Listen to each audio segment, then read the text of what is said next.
ফিরলাম বিরতির পর আপনাদের সঙ্গে রয়েছে আমি সমজিৎ। শুরু করছি চারটে চতুষ্কোণার। অবশ্যই যে খবরের দিকে আমাদের নজর রয়েছে, ক্রীড়া মন্ত্রীর পদ থেকে অরূপ বিশ্বাস, তাকে অব্যাহতি, ক্রীড়া দপ্তর থেকে অব্যাহতি। খবর সূত্র মারফত তদন্ত শেষ না হওয়া পর্যন্ত মুখ্যমন্ত্রীর হাতেই থাকবে ক্রীড়া দপ্তর।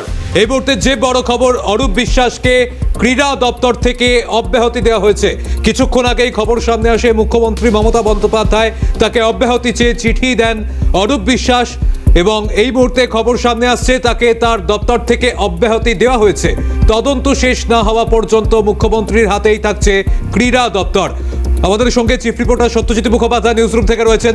সত্যজিৎ, যে বিষয় তোমার কাছে এই মুহূর্তে আমরা জানতে চাইছিলাম যে কতটা তাৎপর্য রাখছে তাহলে এই খবর সামনে আসার পর? না দেখো, এটা কিন্তু অনিবার্য ছিল। অনিবার্য মানে যেভাবে ক্ষোভ তৈরি হয়েছিল এবং যেভাবে রাজ্যের ভূমিকা বা রাজ্যের যে খেলাধুলোর মান বা সমস্ত ক্ষেত্রে একটা কালিমা লেপন করা হয়েছিল, সেক্ষেত্রে রাজ্যবাসী অপেক্ষা করছিল যে রাজ্যের তরফে কী সিদ্ধান্ত হয়। এবং মুখ্যমন্ত্রী কাল বিলম্ব না করে, তিনি নিজে একাধিকবার সেখানে গেছেন, তিনি ক্ষমা চেয়েছেন এবং কাল বিলম্ব না করে তিনি কমিটি ফর্ম করেছিলেন। এবং কমিটি শুধুমাত্র মুখের কথা নয়, কাজ করে দেখিয়েছে, সেই ছবিটা সামনে আসছে। এবং 72 ঘন্টার মধ্যে, ঘটনা ঘটার 72 ঘন্টার মধ্যেই সেই ছবিটা আমরা হাতে গরম পাচ্ছি। এক্ষেত্রে তুমি দেখবে যে অধিকাংশ ক্ষেত্রে এই ধরনের পুলিশের ইনঅ্যাকশন হলে বা এই ধরনের ঘটনা ঘটলে কিছু নিচুতলার পুলিশ কর্মীদের বদলি করা হয়, সাসপেন্ড করা হয়। কিন্তু এই প্রথম রাজ্যের বুকে প্রথম সেই ছবিটা দেখছি যে রাজ্য পুলিশের স্বয়ং ডিজি, তাকে 24 ঘন্টার মধ্যে উত্তর দিতে হবে। রাজ্য পুলিশের ডিজি তাকে শোকজ করা হয়েছে। এটা কোনো সাধারণ বিষয় হতে পারে না। এবং সবথেকে গুরুত্বপূর্ণ বিষয় আমরা যখন দেখেছি যে যখন সিবিআই এবং রাজ্যের মধ্যে দৈরাত চলছে, সেই সময় রাজীব কুমারের হয়ে সওয়াল করেছিলেন রাজ্যের মুখ্যমন্ত্রী। তিনি দক্ষ অফিসার, অবশ্যই কোনো সন্দেহ নেই এক্ষেত্রে। এবং মুখ্যমন্ত্রীর ভীষণ আস্থাভাজন অফিসার, বিভিন্ন সময় তিনি গুরুত্বপূর্ণ বিভিন্ন অপারেশনে সফল হয়েছেন, দক্ষতার সঙ্গে তিনি পুলিশ বিভাগ চালিয়েছেন। এখনও পর্যন্ত তার দক্ষতা নিয়ে কোনো প্রশ্ন নেই। কিন্তু যে ঘটনা যুবভারতী ক্রীড়াঙ্গনে ঘটেছে, তার নৈতিক দায় কি থাকে বা তাতে বৃহত্তর কোনো দায় কি চলে আসে, সেই কারণে তদন্ত কমিটি মনে করেছে রাজ্য পুলিশের ডিজিকেও এর আওতায় আনা প্রয়োজন। সে কারণেই শোকজ এবং তাকে উত্তর দিতে হবে 24 ঘন্টার মধ্যে। এটা নজিরবিহীন সময়। এবং তার পাশাপাশি তুমি দেখবে যে শুধুমাত্র রাজ্য পুলিশের ডিজি যেমন রয়েছেন, যিনি মুকেশ কুমার, অর্থাৎ যিনি বিধাননগরের পুলিশ কমিশনার, তার ওতপ্রোতভাবে জড়িয়ে থাকার কথা। তিনি সেদিন কী করছিলেন? তিনি কি জানতেন না এভাবে জলের বোতলের অনুপ্রবেশ ঘটেছে স্টেডিয়ামে? তিনি কি জানতেন না যে যেভাবে মারমুখী জনতা ঢুকছে, তার ইন্টেলিজেন্স কারো ফেল করেছিল? এবং তার যে এসবি রয়েছে, সেই সমস্ত অফিসারদের ভূমিকা কী ছিল? এবং ইতিমধ্যে বিধাননগরের যে ডেপুটি পুলিশ কমিশনার আরিশ সরকার, তাকে ডিপার্টমেন্টাল প্রসিডিংয়ের আওতায় নিয়ে আসা হয়েছে, সাসপেন্ড করে দেওয়া হয়েছে। ফলে কোনো রেয়াত এক্ষেত্রে করা হয়নি, কারণ বিষয়টি রাজ্যের ভাবমূর্তির সঙ্গে কোনো রকম কম্প্রোমাইজ রাজ্যের মুখ্যমন্ত্রী করবেন না, যেটা ইতিমধ্যে রাজ্যের ভাবমূর্তি নিয়ে আন্তর্জাতিক ক্ষেত্র থেকেও প্রশ্ন ওঠা শুরু করেছে। এবং তার পাশাপাশি যেটা আরও গুরুতর বিষয়, আরও গুরুত্বপূর্ণ ছবি, যে ক্রীড়ামন্ত্রী তিনি কি করবেন? কারণ ইতিমধ্যেই ক্রীড়া দপ্তরের যিনি প্রিন্সিপাল সেক্রেটারি, তাকেও এই তদন্তের আওতায় নিয়ে আসা হয়েছে, তাকেও শোকজ করা হয়েছে। ফলে ক্রীড়ামন্ত্রী দেখা গেল আজকে যে বেলার দিকে, দুপুরের দিকে তিনি অব্যাহতি চাইলেন এবং তার কিছু পরে বিকেল নাগাদ রাজ্যের মুখ্যমন্ত্রী সেই অব্যাহতির যে পর্ব তাকে স্বীকার করে নিলেন এবং তিনি অব্যাহতি দিলেন। এবং তুমি দেখবে যে ক্রীড়ামন্ত্রী চিঠির মধ্যে একটা অংশ আছে, সেখানে নিরপেক্ষ তদন্তের স্বার্থে তিনি অব্যাহতি চাইছেন। এবং নিরপেক্ষ তদন্ত অর্থে যতক্ষণ পর্যন্ত এই তদন্ত প্রক্রিয়া চলবে, ততক্ষণ পর্যন্ত রাজ্যের ক্রীড়া দপ্তর রাজ্যের মুখ্যমন্ত্রী নিজের হাতে রাখছেন। ফলে এক্ষেত্রে যাতে তদন্ত আনবাস্ট হয়, তদন্তের কোনো রকম নিরপেক্ষতা নিয়ে প্রশ্ন না ওঠে এবং কোনো ক্ষেত্রেই কোনো কম্প্রোমাইজ হয়েছে এই অভিযোগ না ওঠে, ফলে সেভাবে তদন্ত হবে একদম চুলচেরা বিশ্লেষণের মাধ্যমে। সেটাই খুব পরিষ্কার হচ্ছে। দ্রুত ছবিটা পরিষ্কার হবে তদন্ত কমিটির পূর্ণাঙ্গ ফলাফল সামনে আসলে। এবং সত্যজিৎ, আমরা আরও একটি বিষয় দেখলাম যে এটা যখন এরকম একটা ঘটনা ঘটলো এবং তারপরেই একটা নজিরবিহীন ঘটনা বলা চলে, কারণ সেখানে ক্রীড়ামন্ত্রী তিনি তার পদ থেকেই সরে আসার ইচ্ছে প্রকাশ করলেন এবং মুখ্যমন্ত্রীকে সেই চিঠিও দিলেন। অবশেষে সেই চিঠি গ্রহণ হয়েছে, ক্রীড়া দপ্তর থেকে তাকে অব্যাহতি দেওয়া হলো। অত্যন্ত নজিরবিহীন এইরকম ঘটনা এর আগে কিন্তু আমরা দেখিনি। না দেখো, পরিবর্তনের সময় থেকে আজ পর্যন্ত এটাকে বেনজির ঘটনা বলে আমরা মনে করছি। কারণ মনে করার কারণ হলো রাজ্যের বুকে এই ধরনের স্বেচ্ছায় সরে আসার খুব একটা নজির নেই, অন্তত বর্তমান যে শাসক কুল রয়েছেন বা যেভাবে গোটা প্রক্রিয়া চলছে। এক্ষেত্রে দুটো বিষয় বিশেষজ্ঞরা মনে করছেন যে যেহেতু রাজ্যের ভাবমূর্তি ভীষণভাবে কালিমালিপ্ত হয়েছে, ফলে তদন্ত প্রক্রিয়াকে সেভাবে এগোতে হবে, যে কারণে তুমি দেখবে রাজ্য পুলিশের স্বয়ং ডিজিকেও কোনো রকম ছাড়পত্র দেওয়া হয়নি, এবং যে কারণে একদম মুখ্য সচিবের দপ্তর থেকে, অর্থাৎ একদম সরাসরি নবান্ন থেকে যে শোকজ লেটার এসছে বা এই যে নোটিশটি এসছে, তাতে একটা বিষয় পরিষ্কার যে কোনো রেয়াত নয়। যেখানে যেখানে খামতি ছিল, ল্যাপসেস ছিল, সেগুলোকে একদম আনুবীক্ষণিকভাবে তদন্ত করা হবে আতশ কাচের নিচে রেখে। ফলে সেই বিষয়টাই হচ্ছে, এবং খুব দ্রুত তুমি দেখবে গোটা ছবিটা পরিষ্কার হবে। সেই কারণেই এই বেনজির ঘটনা, যে রাজ্যের ক্রীড়ামন্ত্রী তিনি অব্যাহতি চেয়েছেন, সেই অব্যাহতিকে সম্মান জ্ঞাপন করা হয়েছে, অর্থাৎ তাকে সরে দাঁড়ানোর ক্ষেত্রে অনুমতি দেওয়া হয়েছে। একদম পরবর্তীতে আমাদের নজর থাকবে। তবে সত্যজিৎ, আপাতত ধন্যবাদ তোমাকে। আমাদের সঙ্গে নিউজ রুম থেকে আমাদের চিফ রিপোর্টার সত্যজিৎ মুখোপাধ্যায় ছিলেন, এবং যে খবর আপনাদের জানাচ্ছিলাম এই মুহূর্তে, একদিকে যেমন কিছুক্ষণ আগেই যে খবর সামনে এসেছিল, রাজ্য পুলিশের ডিজিকে শোকজ করা হয়েছে তদন্ত কমিটি থেকে, তদন্ত কমিটির এই সিদ্ধান্ত, রাজ্য পুলিশের ডিজিকে শোকজ অর্থাৎ রাজীব কুমারকে শোকজ। এই প্রসঙ্গে আপনাদের শোনাবো প্রাক্তন পুলিশ কর্তা অনিল জানা, তিনি কি বলেছেন। পার্ট অফ এনকোয়ারি আর কি, এনকোয়ারি করছেন, এগুলো জানবেন যে এদের দেখাতে হবে তো কিছু, আমরা এই করেছি ওই করেছি কিছু। তো মহামান্য আদালতে তো এটা পিটিশন করেছে, কবে হিয়ারিং হয়, পিটিশনের কিছু অর্ডার ফর্ডার হওয়ার আগেই একটা এইসব করে দেখাতে পারবে যে আমরা একটা কিছু করেছি। এই জন্য এইসব করা, এটা পার্ট অফ এনকোয়ারি আর কি। গত 13 তারিখ মেসি কাণ্ডের জের অর্থাৎ যুবভারতী ক্রীড়াঙ্গনে বিশৃঙ্খলার জের রাজ্য পুলিশের ডিজিকে শোকজ, তদন্ত কমিটির শোকজের বিজ্ঞপ্তি জারি করে জানালো নবান্ন। তদন্ত কমিটি প্রাথমিক রিপোর্টে শোকজের উল্লেখ, যুবভারতীতে বিশৃঙ্খলার ঘটনায় শোকজ করা হয়েছে ডিজি রাজীব কুমারকে। 24 ঘন্টার মধ্যে তার কাছে জবাব তলব করা হয়েছে। ইতিমধ্যেই যেমনটা আপনাদের জানাচ্ছিলাম যে কড়া অবস্থান, শোকজের বিজ্ঞপ্তি জারি করে জানালো নবান্ন। ডিজি রাজীব কুমার, তাকে গত 13 তারিখের ঘটনা অর্থাৎ যুব ভারতের ঘটনায় শোকজ করা হলো। আর এই প্রসঙ্গে বিজেপি নেতা সচল ঘোষ কি বলেছেন শোনাবো আপনাদের।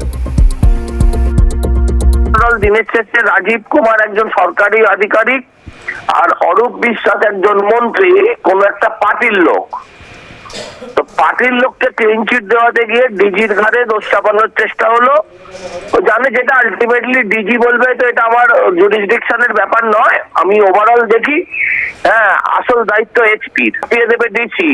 এইভাবে পুরোটাই নাটক হবে, টাইম কিলিং প্রসেস, আর মনোরঞ্জন করছে আপনাদের।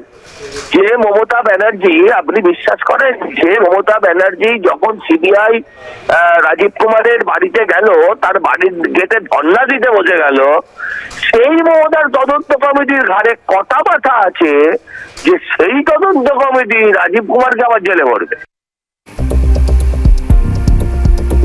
এই খবরের দিকে অবশ্যই আমাদের নজর থাকবে। তবে এই মুহূর্তে আরো একটি খবর সামনে আসছে, সিইও দপ্তরের সামনে বিএলওদের বিক্ষোভ, বিএলওদের একাংশের বিক্ষোভ প্রদর্শন। একদিকে আজই যখন খসড়া তালিকা প্রকাশ হয়েছে, ঠিক সেই সময় এবার আবারও বিএলওদের বিক্ষোভ, সিইও দপ্তরের সামনে বিএলওদের বিক্ষোভ প্রদর্শন। সেই ছবি এই মুহূর্তে আপনাদের দেখাচ্ছি, সিইও দপ্তরের সামনে বিক্ষোভ বিএলওদের। স্লোগান শাউটিং করছেন বিএলওরা। এর আগেও বিএলওদের বিক্ষোভ দেখা গিয়েছিল, যেখানে সময়সীমা বাড়ানোর দাবি তুলেছিলেন তারা। এবার আবারও সিইও দপ্তর অভিযান, বিএলওদের এই বিক্ষোভ প্রদর্শন সিইও দপ্তরের সামনে। আজই যখন এসআইআর প্রক্রিয়া শেষের পর খসড়া তালিকা প্রকাশ হয়েছে, এবং পাশাপাশি আমরা দেখতে পেয়েছি যে নাম বাদের তালিকা সেটিও প্রকাশ করা হয়েছে, যেখানে 58 লক্ষেরও বেশি নাম বাদ গিয়েছে এমনটা কিন্তু জানা যাচ্ছে। সেই তালিকা একেবারে তথ্য সহ তুলে ধরেছে কমিশন। এরই মধ্যে এবার সিইও দপ্তরের সামনে বিএলওদের বিক্ষোভ বিবাদীবাগে, সেখানে সিইও দপ্তরের সামনে বিক্ষোভ বিএলওদের।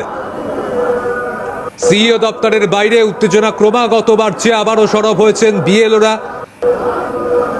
সেই ছবি দেখাচ্ছি আপনাদের। এই মুহূর্তে ব্যারিকেড করে বিক্ষোভকারী বিএলওদের রোখার চেষ্টা পুলিশের, কোন রকম অপ্রীতিকর পরিস্থিতি এড়াতে চেষ্টা করছে পুলিশ। সিইও দপ্তরের সামনে ক্রমাগত বিক্ষোভের ঝাঁজ বাড়াচ্ছেন বিএলওরা। ব্যারিকেডের ওপর উঠে বিক্ষোভ বিএলওদের। এই মুহূর্তে পুলিশ ব্যারিকেড করে তাদেরকে আটকে রেখেছেন। স্লোগান শাউটিং চলছে বিএলওদের। এর আগেও আমরা দেখতে পেয়েছিলাম বিএলওরা তারা বিক্ষোভ দেখিয়েছিলেন। এর আগে যেখানে এই 16 তারিখ এই তালিকা যখন প্রকাশ হলো তার ঠিক আগে এই তালিকা প্রকাশ হওয়ার কথা ছিল, কিন্তু পরবর্তীতে আরও 7 দিন সময়সীমা বাড়িয়েছিল কমিশন। সেই সময়সীমা আরও বাড়ানোর দাবি রেখেছিলেন বিএলওরা। তারা অভিযোগ করছিলেন তাদের উপরে যে কাজের চাপ দেওয়া হয়েছে বা যে পদ্ধতি অবলম্বন করতে বলা হয়েছে এই এসআইআর প্রক্রিয়া সম্পন্ন করার জন্য, তাতে আরও অতিরিক্ত সময় তাদের প্রয়োজন। সেই দাবি নিয়ে বিএলওরা তারা সিইও দপ্তরের সামনে বিক্ষোভ অবস্থান করেছিলেন। আবারও সিইও দপ্তরের সামনে বিএলওদের বিক্ষোভ। সেই বিক্ষোভ যত সময় গড়াচ্ছে ততই বিক্ষোভের ঝাঁজ বাড়ছে, সেই ছবি আপনাদের দেখাচ্ছি। প্রতিনিধি অভিরূপা সাহা সরাসরি সেখান থেকে রয়েছেন। অভিরূপা, এই মুহূর্তে কি দাবি তুলে এই বিএলওরা তারা বিক্ষোভ দেখাচ্ছেন, কি পরিস্থিতি সেখানকার? পাবে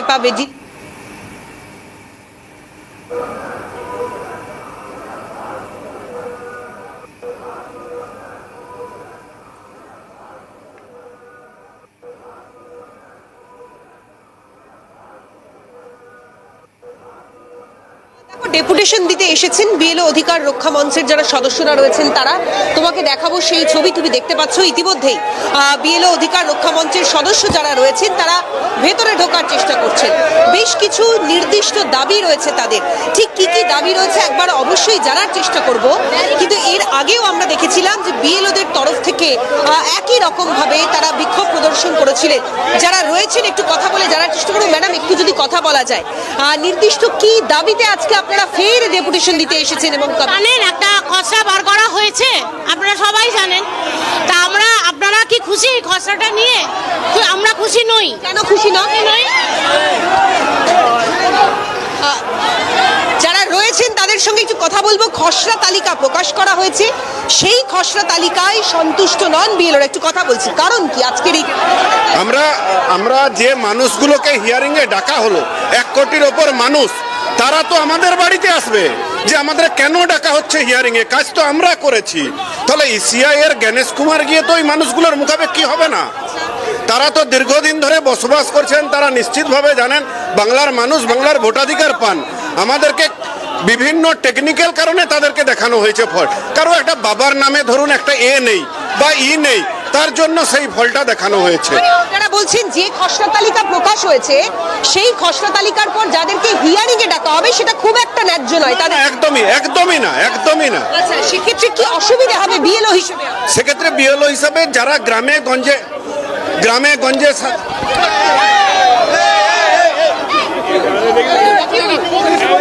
গঞ্জে যারা সাধারণ মানুষ থাকেন তারা অসহায় হয়ে পড়ছেন।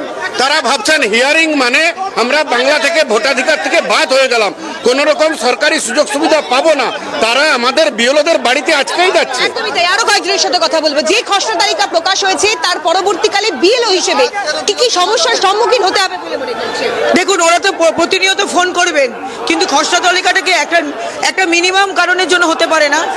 এই চাপটা কিন্তু বিএলওদের পরিমাণ নাম যে বাদ দেওয়া হয়েছে সেই মানুষগুলো যখন আপনার মনে হয়েছে একজন শিক্ষক হিসাবে এত কম সময় অল্প প্রশিক্ষণে আমার শিক্ষকদের তুলে নেওয়া অনুচিত।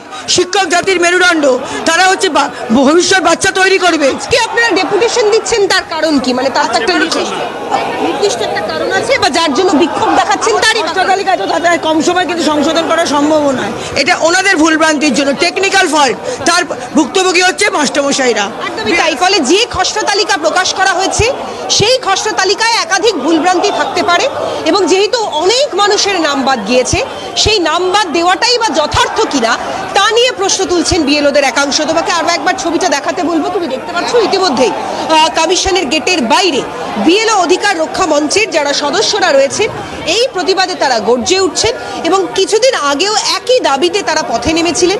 তার মধ্যে উল্লেখযোগ্যভাবে বেশ কিছু দাবি ছিল, এসআইআর এর সময়সীমা বৃদ্ধি করার মতো একাধিক দাবি দেওয়া ছিল এবং তারপরে আজকে ফের তারা পথে নেমেছেন। নেমে তারা বিক্ষোভ প্রদর্শন করছেন এবং অবিলম্বে যে খসড়া তালিকা প্রকাশ করা হয়েছে তার সংশোধন করা হোক, এই ধরনের একাধিক ইস্যুতে বিএলও অধিকার মঞ্চের যারা সদস্যরা রয়েছেন তারা বিক্ষোভ প্রদর্শন করছেন। সৌমজিৎ, অভিরূপার সঙ্গে থাকো। এই মুহূর্তে যে ছবি আমাদের প্রতিনিধি অভিরূপা সাহা তুলে ধরছিলেন সিইও দপ্তরের সামনে বিএলওদের বিক্ষোভ। এই যে খসড়া তালিকা আজ প্রকাশ হয়েছে, সেই খসড়া তালিকায় যদি ভুল থাকে তাহলে পরবর্তীতে সেই ভুলের কারণে যখন ভোটাররা তাদের ফোন করবেন এবং সেই সমস্যা সমাধানের জন্য তাদের কাছে দাবি জানাবেন, তারা কি করবেন, এই এমন একাধিক দাবি সহ কমিশন যাতে এই সমস্যার সমাধান করে সেই এমন একাধিক দাবি নিয়ে এখন সিইও দপ্তর অভিযান, সেই ব্যারিকেড ভাঙার চেষ্টা চলছে। সেই ছবি আপনারা দেখতে পাচ্ছেন। আমি আবারও ফিরে যাব, প্রতিনিধি অভিরূপা সাহা আমাদের সঙ্গে সরাসরি রয়েছেন। অভিরূপা, আবারও যদি একবার তাদের সঙ্গে কথা বলা সম্ভব হয়।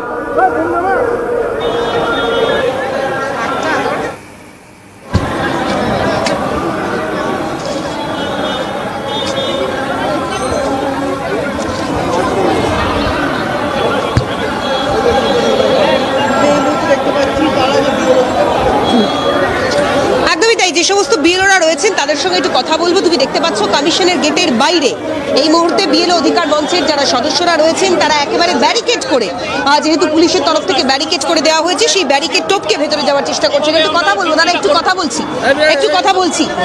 কিছুদিন আগেও আপনারা বিক্ষোভ দেখিয়েছেন, আজকেও এই বিক্ষোভ দেখাচ্ছেন, কারণ কি? কমিশনে কেন এসেছেন, কিসের দাবিতে? আমাদের এত অল্প সময়ের মধ্যে কাজ তুলে দিচ্ছে এবং ভুলভ্রান্তি প্রচুর পরিমাণে হয়েছে এবং অনেক নাম বাদ গেছে, নামের ভুল, বয়সের ভুল, অ্যাড্রেসে ভুল, এবং তার সেই কারণের জন্যে হিয়ারিং হচ্ছে। আবার হিয়ারিংটা কোনো পার্টিকুলার বুথ বা কোনো স্কুলের কাছাকাছি হচ্ছে না, হয় ডিএম অফিস বা বিডিও অফিস বা এটসেট্রা এসডিও অফিসে গিয়ে হচ্ছে এবং দূর দূরান্ত থেকে লোকজনকে গিয়ে সেখানে হাজির হতে হচ্ছে।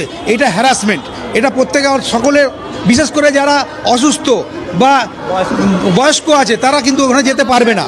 প্রথমত আজকে খসড়া তালিকা প্রকাশ হয়েছে, সেখানে বহু মানুষের নাম বাদ গেছে, সেই নাম বাদ দেওয়াটা যথার্থ নয়, প্রথম দাবি। অবশ্যই যথার্থ নয়, এবং যে নামগুলো বাদ গেছে বৈধ ভোটারের নাম গেছে, অসংখ্য বৈধ ভোটারের নাম গেছে, কিন্তু সেগুলো কেন যাবে না? প্রথম থেকে তো আমরা প্রতিবাদ করে এসেছি যে এখন রেকটিফাই করতে হবে, যখন রেকটিফাই করতে হবে তার জন্য হিয়ারিং প্রয়োজন। এবার হিয়ারিং এ বলছেন সেখানে হ্যারাসমেন্ট হচ্ছে, মানে কি অনেক দূরান্তে ডিএম অফিস বা বিডিও অফিস একটা জায়গা করছে, অসংখ্য অসুস্থ লোক, বয়স্ক লোক যারা যেতে পারছে না, এবং না পারলে হিয়ারিংয়ে যদি না থাকতে পারে, তারা ডকুমেন্ট প্রডিউস না করতে পারলে তাদের নামটা অটোমেটিক্যালি বাদ হয়ে যাবে। তো এইভাবে অনেক বৈধ ভোটার বাদ হয়ে যাবে, এর প্রতিবাদ করছি আমরা। বৈধ ভোটারের নাম বাদ দেওয়ার আশঙ্কা এখনো করছেন বিএলওরা। তুমি দেখতে পাচ্ছ, আরো একবার ছবিটা দেখাতে বলবো, আমার চিত্র সাংবাদিক পুষ্পা দেবনাথ দেখাচ্ছে সেই ছবিটা। কমিশনের গেটের বাইরে যেখানে পুলিশের তরফ থেকে ব্যারিকেড করে দেওয়া হয়েছে, সেই ব্যারিকেডে উপরে উঠে বিএলও যারা রয়েছেন তারা এই মুহূর্তে বিক্ষোভ প্রদর্শন করছেন এবং কমিশনের কাছে তাদের দাবি যে অবিলম্বে যে খসড়া ভোটার তালিকা প্রকাশ করা হয়েছে তা সংশোধন করতে হবে। যাদের যাদের নাম বাদ দেওয়া হয়েছে তার প্রত্যেকের নাম ন্যায্য কারণে বাদ পড়েনি, অনেকের নামই অন্যায্য কারণে বাদ পড়েছে, সেগুলিকে সংশোধন করতে হবে। এবং যে হিয়ারিং এর কথা বলা হচ্ছে, সেই হিয়ারিং এ সাধারণ মানুষ যখন পৌঁছবে, দূর দূরান্ত থেকে পৌঁছলে তাদেরকে একাধিক হ্যারাসমেন্টের সম্মুখীন হতে হবে, তার প্রতিবাদে সামিল হয়েছেন এই সমস্ত বিএলওরা। ফলে সব মিলিয়ে প্রতিবাদ বিক্ষোভ কর্মসূচি চলছে কমিশনের সামনে।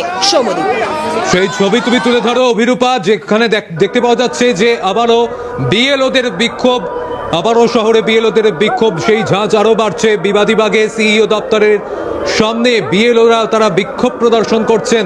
এই মুহূর্তে যত সময় গড়াচ্ছে তত এই বিক্ষোভকে ঘিরে উত্তেজনা বাড়ছে।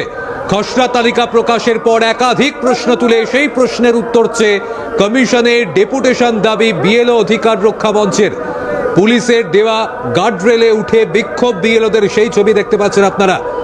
বিএলওরা তারা বিক্ষোভ প্রদর্শন করছেন সিইও দপ্তরের সামনে। যত সময় গড়াচ্ছে সেই বিক্ষোভের আরও বাড়ছে। একাধিক প্রশ্ন তুলে এই মুহূর্তে তারা বিএলওরা তারা সিইও দপ্তরের সামনে বিক্ষোভ দেখাচ্ছেন। সেই প্রশ্নের উত্তর তারা চান, কারণ এই মুহূর্তে যে খসড়া তালিকা প্রকাশ হয়েছে এবং তারপরে পরবর্তীতে যাদের এই খসড়া তালিকায় নামের কোনো সমস্যা, তাদেরকে পরবর্তীতে হিয়ারিংয়ে ডাকা হতে পারে। সেই হিয়ারিংয়ে একাধিক প্রশ্নের সম্মুখীন হতে পারে এই বিএলওদের।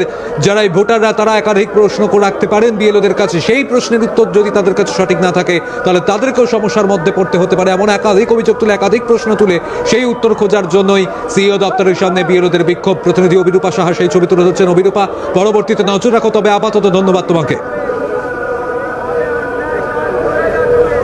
আজ একদিকে যখন খসড়া তালিকা প্রকাশ হয়েছে এবং পাশাপাশি যে নাম বাদের তালিকা সেটিও প্রকাশ করা হয়েছে কমিশনের তরফ থেকে, এবং যেখানে প্রায় 58 লক্ষেরও বেশি নাম রয়েছে এই তালিকায়, এমনটাই কিন্তু দেখতে পাওয়া গিয়েছে। আর এরই মধ্যে এবার বিবাদী বাগে সিইও দপ্তরের সামনে এই বিএলওদের বিক্ষোভ প্রদর্শন।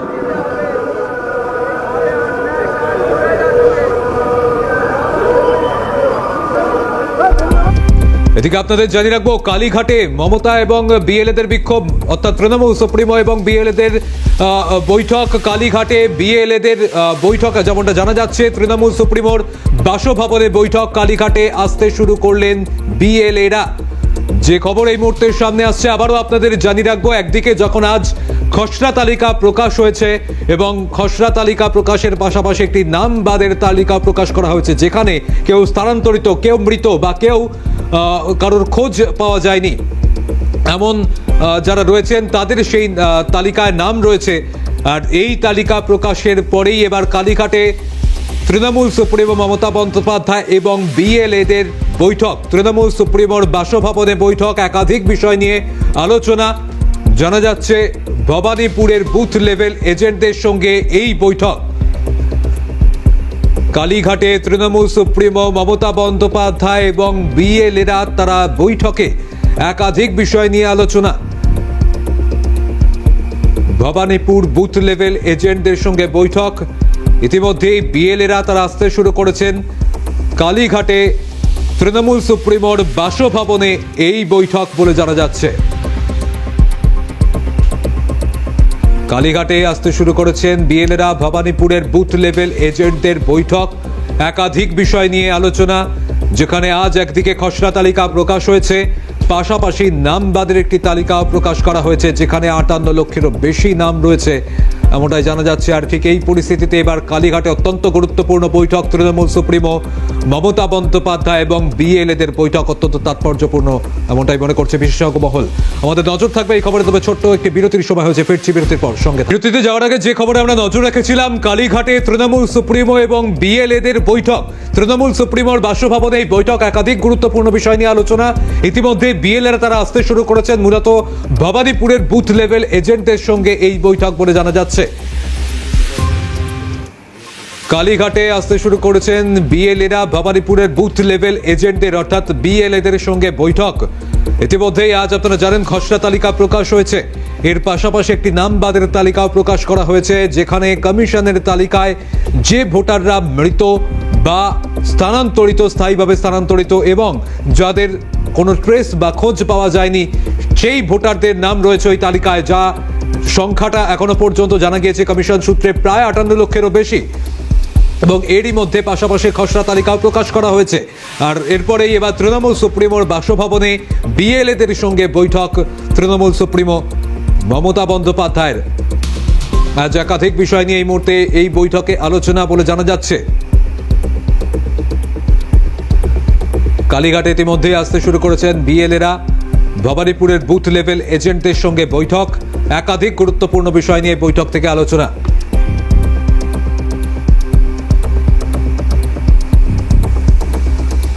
কালীঘাটে তৃণমূল সুপ্রিমো মমতা বন্দ্যোপাধ্যায় ও বিএলএদের সঙ্গে বৈঠক। তৃণমূল সুপ্রিমোর বাসভবনে এই বৈঠক, একাধিক বিষয় নিয়ে আলোচনা। ভবানীপুর বুথ লেভেল এজেন্টদের সঙ্গে এই বৈঠক।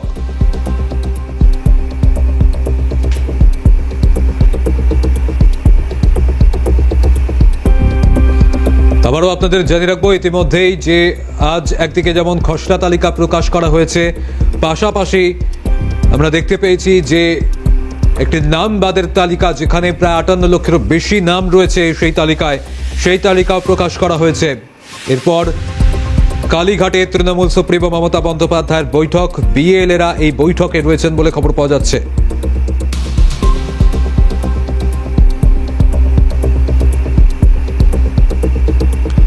একদিকে যখন খসড়া তালিকা প্রকাশ করা হয়েছে, পাশাপাশি নামবাদের তালিকাও প্রকাশ করা হয়েছে এবং এর পরবর্তীতেই হয়তো কমিশন যাদের এই এনুমারেশন ফর্ম যারা জমা দিয়েছিলেন সেই এনুমারেশন ফর্মের তথ্যে কোথাও কোনো সমস্যা দেখলে সেই ভোটারদের শুনানিতে বা হিয়ারিংয়ে ডাকতে পারে, আর ঠিক তারই মধ্যে এবার কালীঘাটে তৃণমূল সুপ্রিমো মমতা বন্দ্যোপাধ্যায়ের বৈঠক বিএলএদের সঙ্গে।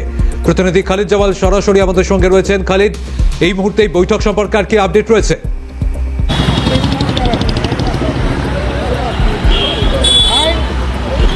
একেবারে দেখো, আমরা জানি যে ইতিমধ্যে জাতীয় নির্বাচন কমিশনের পক্ষ থেকে যে খসড়া তালিকা, এসআইয়ের খসড়া তালিকা প্রকাশ করা হয়েছে, তার পরিপ্রেক্ষিতে কিন্তু ইতিমধ্যে দলনেত্রী মমতা বন্দ্যোপাধ্যায় তার যে ভবানীপুর কেন্দ্র রয়েছে, অর্থাৎ তার যে বিধানসভা কেন্দ্র রয়েছে, সেই বিধানসভা কেন্দ্রের সমস্ত যারা বিএলএরা রয়েছেন, অর্থাৎ বুথ লেভেল এজেন্ট, তাদেরকে নিয়ে কিন্তু ইতিমধ্যে বৈঠকে যোগদান করেছেন। যেটা জানা যাচ্ছে যে ভবানীপুর কেন্দ্রের প্রত্যেকটি ওয়ার্ডে যারা কাউন্সিলররা রয়েছে, দায়িত্বপ্রাপ্ত পদাধিকারীরা রয়েছেন এবং তার পাশাপাশি যারা বিএলএরা রয়েছেন, তাদেরকে কিন্তু এই গুরুত্বপূর্ণ বৈঠকে আজকে ডাকা হয়েছে।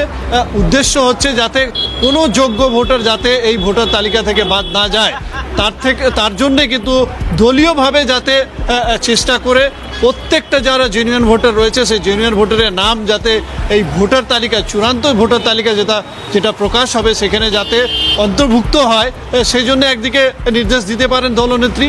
অন্যদিকে যারা বাদ গেছেন, তারা কী কারণে বাদ গেছেন সেটা খতিয়ে দেখা। অনেক যেটা দেখা যাচ্ছে যে ইতিমধ্যে মৃত ভোটার রয়েছেন এবং তার পাশাপাশি যেটা দেখা যাচ্ছে যে ইতিমধ্যে বহু স্থানান্তরিত ভোটার রয়েছে, অর্থাৎ দেখা যাচ্ছে যে তিনি এক জায়গা থেকে অন্য জায়গায় শিফট করে গেছেন। এরকম কিন্তু প্রচুর ভোটার দেখা যাচ্ছে। আদৌ তারা শিফট করেছে কি না, এরকম অনেক কিন্তু ঘটনা প্রকাশ্যে আসছে, যেখানে আমরা দেখতে পাচ্ছি যে তারা জীবিত রয়েছেন অথচ তাদেরকে জাতীয় নির্বাচন কমিশনের তালিকাতে মৃত দেখানো হচ্ছে। এইরকম বহু কিন্তু সমস্যা রয়েছে, যে সমস্যার সম্মুখীন কিন্তু ইতিমধ্যে ভোটার হচ্ছেন। এবং সেক্ষেত্রে আমরা যেটা দেখছি যে মুখ্যমন্ত্রীর নিজের যে ভোট কেন্দ্র, অর্থাৎ মিত্রা ইনস্টিটিউশন, সেখানে পরবর্তীতে এই বৈঠক থেকে আর কি তথ্য উঠে আসে অবশ্যই নজর রাখো। খালিদ, আপাতত ধন্যবাদ জানাচ্ছি তোমাকে।